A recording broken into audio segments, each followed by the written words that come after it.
معمولات ہیں اس کے حوالے سے اعلیٰ حضرت نے بڑی تفصیل سے بات کی ہے۔ معمولات ہمارے آراس کے ہیں، قبور پہ حاضری کے ہیں اور دیگر امور کے، بلکہ قبور کی حاضری کے حوالے سے اعلیٰ حضرت نے کتنا واضح اور دو ٹوک موقف بیان فرمایا کہ زیارت قبور بالاتفاق جائز ہے، اس میں کوئی دوسری رائے نہیں ہے۔ قبروں کی زیارت کے لیے حضور نے خود حکم دیا، فرمایا کہ کنت نہیتکم عن زیارت القبور فزوروہا، میں تمہیں قبروں پر جانے سے روکا کرتا تھا۔ ایک زمانہ تھا حضور نے منع کیا کیونکہ اس وقت مشرکین کی قبریں تھیں۔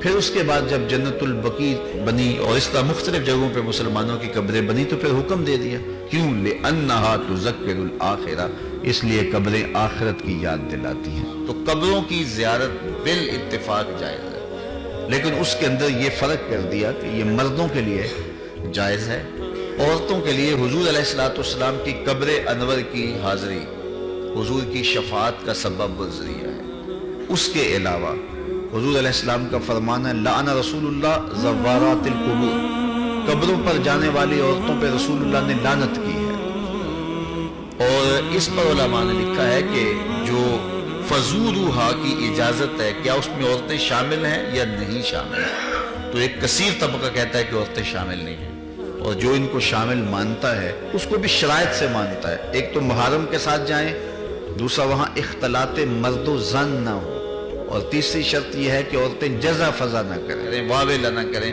جس طرح عورتوں کے اندر جو ہے وہ صبر کی کمی ہوتی ہے مردوں کی نسبت۔ تو اگر ان شرائط کو پورا کیا جاتا ہے تو پھر جو ہے وہ مخصوص جگہوں پہ عورتوں کا چلے جانا قبروں میں جائز ہوگا، جس طرح والد کی قبر پہ جا رہی ہیں، والدہ کی قبر پہ جا رہی ہیں، لیکن ان شرائط کے ساتھ۔ لیکن بعض نے کہا کہ نہیں، مطلق نفی ہے، لیکن جنہوں نے جواز قرار دیا انہوں نے بھی ان 4-5 شرائط کے ساتھ جو ہے جواز قرار دیا۔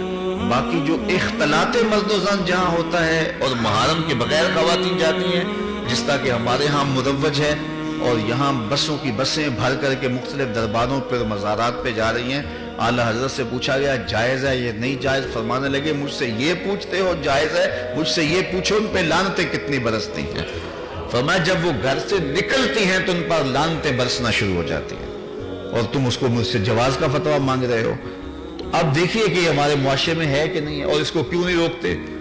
اس لیے کہ وہ کہتے ہیں اگر عورتیں نہیں آئے گی تو بابے کا گلہ کون بھرے گا، اس لیے کہ پیسے تو عورتیں ڈالتی ہیں، اس لیے وہ کہتے ہیں کہ ٹھیک ہے، اور اس کے لیے آنکھیں موند لیتے ہیں، بند کر لیتے ہیں۔ ضرورت ہے کہ عورتوں کو مزارات پہ حاضر ہونے سے منع کیا جائے، وہ گھر کے اندر رہیں، اور اگر وہ جانا چاہتی ہیں تو یہ شرائط ہیں جو ہمارے علماء نے دی، اور ان شرائط پر پورا اترنا اتنا آسان نہیں ہے۔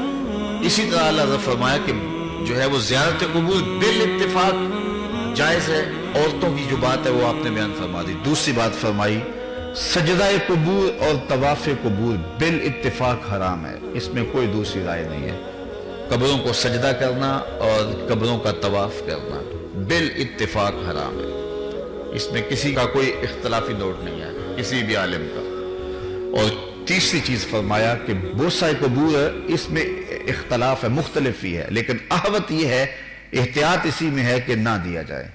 یعنی قبروں کے بوسے کے بارے میں کچھ علماء قائل ہیں، کچھ علماء نہیں قائل، لیکن اعلیٰ حضرت فرماتے ہیں کہ دور موجود میں یہ ہے کہ احتیاط اسی میں ہے کہ بوسہ قبور نہ دیا جائے، لیکن فرمایا کہ اس کے باوجود بھی کچھ لوگوں کی خاص کیفیت ہوتی ہے، تو وہ مناسب حال ہوتا ہے تو فتویٰ اس حال کے مطابق ہوگا۔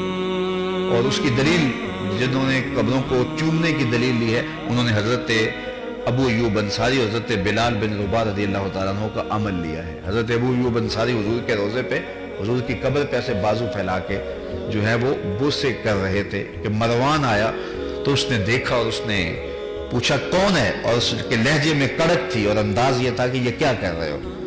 تو جو شخص اس طرح قبر پہ لیٹا ہوا تھا اس نے سر اٹھایا، فائزہ ہوا شیخ ابو ایوب انصاری۔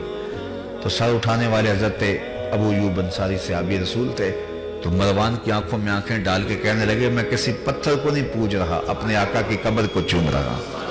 تو یہ دلیل انہوں نے لی ہے، لیکن یہ دلیل اس صورت میں بن رہی ہے کہ یہ ان کی خاص کیفیت تھی۔ تو اگر باپ کی قبر پہ، ماں کی قبر پہ بندہ جاتا ہے اور اس طرح بے خودی کی کیفیت ہو جاتی ہے تو وہاں اگر چوم لے تو حرج نہیں ہوگا، لیکن عمومی طور پہ اعلیٰ حضرت نے جو موقف دیا ہے کہ وہ مزارات پہ جائیں تو